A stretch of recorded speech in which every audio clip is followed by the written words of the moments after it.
नमस्कार। आज हम एक सफर पर निकलने वाले हैं, एक ऐसी चीज को समझने के लिए जिसे हम सब रोजाना इस्तेमाल करते हैं, लेकिन शायद ही कभी उसके बारे में सोचते हैं, और वो है समय। तो चलिए, एक पल के लिए सब कुछ भूल जाते हैं। सोचिए, एक ऐसी दुनिया जहां ना घड़ियां हैं, ना कैलेंडर, कुछ भी नहीं। उस दुनिया में कोई कैसे जानता होगा कि कब फसल उगानी है, कब कोई त्योहार मनाना है, या कब किसी से मिलना है। ऐसी ही दुनिया में हमारे पूर्वज समय को देखते नहीं थे, वो उसे महसूस करते थे। सूरज का उगना, मौसम का बदलना, ये सब जिंदगी की एक लय थी, कोई कैलेंडर या घड़ी का तय किया हुआ शेड्यूल नहीं। तो समय को समझने की ये जो पहली कोशिश थी ना, उसके सुराग हमें मिले आसमान से। सूरज और चांद, यही थे इंसान के पहले टाइम कीपर्स। धीरे धीरे लोगों ने आसमान के इन पैटर्न्स को समझना शुरू किया, जैसे सूरज का रोज सुबह पूरब से निकलकर शाम को पश्चिम में डूबना, हर रात चांद का आकार बदलना, आसमान में तारों की जगह का बदलना, और यहाँ तक कि दिन के साथ साथ परछाइयों का छोटा बड़ा होना।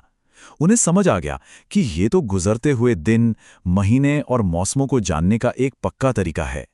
और इस ज्ञान को, इस समझ को हमेशा के लिए सहेजने के लिए दुनिया भर की सभ्यताओं ने कुछ कमाल का किया। उन्होंने बनाई टाइम मशीनें, पर ये मशीनें किसी मेटल की नहीं बल्कि पत्थर की थीं। जैसे ब्रिटेन का मशहूर स्टोनहेंज। ये सिर्फ पत्थरों का एक गोला नहीं है, बल्कि एक बहुत ही सॉफिस्टिकेटेड सोलर कैलेंडर है।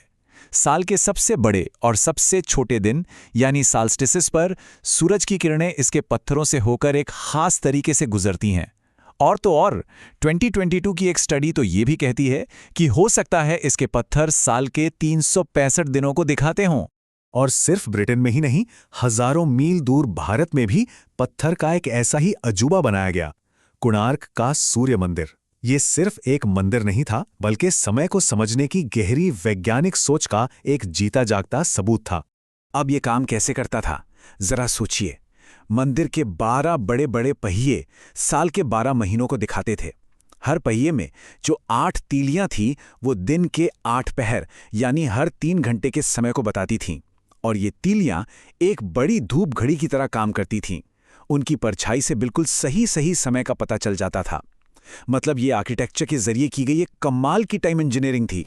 तो जैसे जैसे सभ्यताएं आगे बढ़ीं, कैलेंडर बनाने की कोशिशें भी तेज हुईं। और यहीं पर एक बड़ा सवाल खड़ा हुआ, किसका पीछा किया जाए? हर रोज बदलते चांद का, या फिर मौसमों को तय करने वाले स्थिर सूरज का? देखिए, दोनों के अपने फायदे और नुकसान थे। चांद पर आधारित लूनर कैलेंडर, जो करीब 29.5 दिन का होता था, वो त्योहारों और रिचुअल्स के लिए बहुत जरूरी था। इसका साल लगभग 354 दिन का होता था। दूसरी तरफ था सोलर कैलेंडर, जो पृथ्वी के सूरज के चक्कर लगाने पर आधारित है, यानी 365.25 दिन। ये मौसमों की एकदम सटीक जानकारी देता था। अब मुश्किल ये थी कि चांद का साल और सूरज का साल आपस में मेल ही नहीं खाते थे। तो अब क्या किया जाए? एक को चुने तो दूसरा छूट जाए। लेकिन यहीं पर प्राचीन भारत के खगोलविदों ने एक बहुत ही जबरदस्त और अनोखा हल निकाला। उन्होंने दोनों को मिला दिया। उनका समाधान था अधिक मास, यानी हर 2.5 से 3 साल में कैलेंडर में एक पूरा का पूरा एक्स्ट्रा महीना जोड़ दिया जाता था।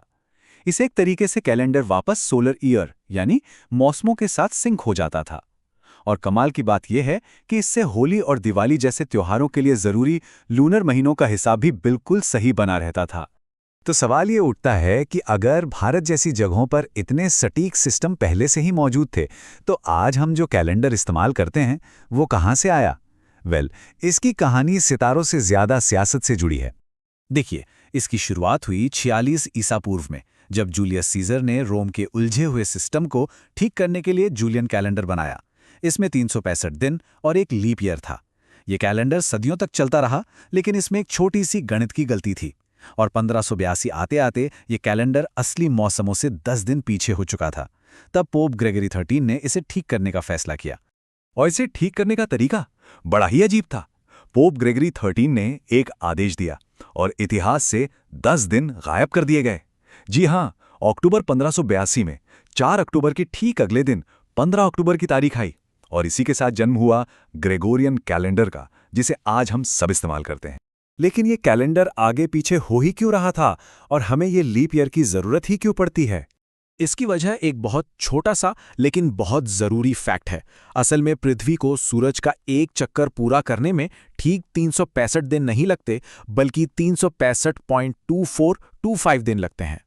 तो ये जो 0.25 यानी चौथाई दिन हर साल बच जाता है, उसका क्या करें?